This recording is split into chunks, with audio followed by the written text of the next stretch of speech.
लोकसभा 2024 का दौर चल रहा है। लोकसभा चुनाव की तारीख बहुत पास आती जा रही है। कल हमने बात करी थी पश्चिम बंगाल की बशीरहाट सीट पे, जिस पे बीजेपी ने हाल ही में संदेश खाली पीड़िता को बशीरहाट सीट से उतारा है, जिनका नाम है रेखा पात्रा।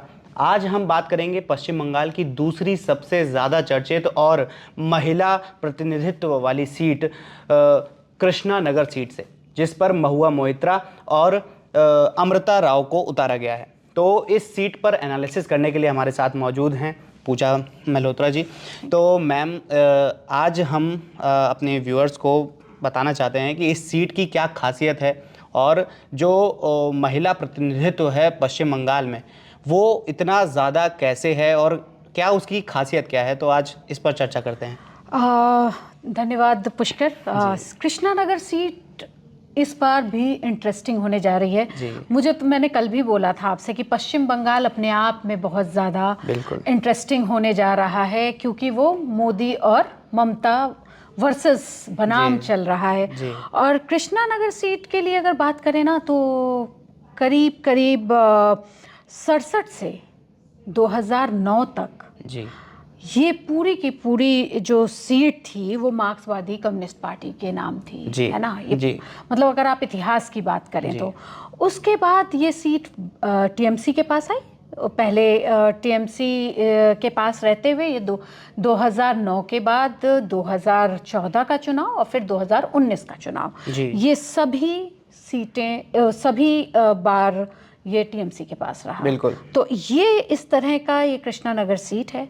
और अगर आप महिला वर्चस्व की बात करें तो भाई सबसे ज़्यादा, अगर साक्षरता की बात में भले ही केरल आगे हो, लेकिन महिलाओं के आगे आने में, और जब राज्य की मुख्यमंत्री महिला हो तो आपको पता ही है कि थोड़ा सपोर्ट तो महिला को मिलता ही है। जैसा कि हमने कल भी आपको बताया था कि पश्चिम बंगाल में 41% महिलाएं हैं जो कि राजनीति में सक्रिय हैं। 41% एक बहुत बड़ा नंबर है। आगे आने वाले समय में बेशक और भी ज़्यादा बढ़ेगा, लेकिन आज के दौर में 41% होना एक बहुत बड़ी बात है। तो अगर देखा जाए तो पश्चिम बंगाल की ये जो सीट है कृष्णा नगर, ये वहाँ के राजा के ऊपर है। तो इसका थोड़ा सा इतिहास बताइए। कृष्णा नगर का नाम राजा कृष्ण राव के ऊपर पड़ा है, और सबसे मज़ेदार बात यह है कि उनकी ही परिवार से 18वीं सदी से ये नाम पड़ा कृष्णा नगर का। और उसमें ये रहा कि अमृता राव उसी परिवार से आती हैं, और उनका एक वर्चस्व है कृष्णा नगर सीट पे। और सबसे इंटरेस्टिंग पार्ट अगर पुष्कर मैं कहूँ तो उसमें ये है कि 20 मार्च को अमृता राय जी ने वहाँ के बीजेपी की सदस्यता ली है, और 25 तारीख को उन्हें वहीं से टिकट दे दिया गया है। तो आप सोच सकते हैं कि कितना रोचक होगा सारा वहाँ का जो सीट का समीकरण है। वैसे तो आपको पता ही है कि कलकत्ता जो है वो, या पश्चिम बंगाल मुस्लिम बाहुल्य में SC ST और इस तरह से आता है, और कृष्णा नगर सीट में 5-7 विधानसभा क्षेत्र आते हैं, और ये एक मुस्लिम बाहुल्य भी है। आंकड़े में थोड़ा सा मिस कर रही थी, इसलिए मैं लिख लाई हूँ।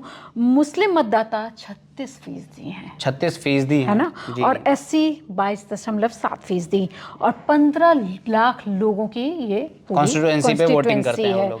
तो अब आप ये सोच सकते हैं कि इस पूरे में कितने कांटे की टक्कर होगी महुआ मोइत्रा और अमृता राय के बीच में। मैं अपने दर्शकों को बताना चाहूँगा कि महुआ मोइत्रा ने 2019 में चुनाव लड़ा था कृष्णा नगर सीट से, और 2016 में उन्होंने टीएमसी ज्वाइन किया।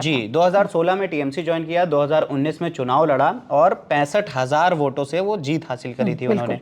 तो उस सीट पर अगर देखा जाए तो महुआ मोइत्रा का भी वर्चस्व काफ़ी ज़्यादा है। और अब जो महुआ मोइत्रा वर्सेस अमृता राव होने वाला है, क्योंकि वो भी एक राजघराने से आती हैं और उनकी जो पीढ़ी दर पीढ़ी जो पॉपुलैरिटी होगी वो चलती आ रही होगी, तो ये दोनों के बीच में जो टक्कर होगी वो देखने लायक होगी। और अगर देखा जाए, अगर आंकड़ों की बात करें तो शायद ये जो लोकसभा सीट है, इसके क्षेत्र में जो 7 विधानसभा हैं और उनके भी अगर अंदर घुसें तो 87% ग्रामीण एरिया है। बिल्कुल। तो इसमें हमें थोड़ा सा एनालिसिस बताइए।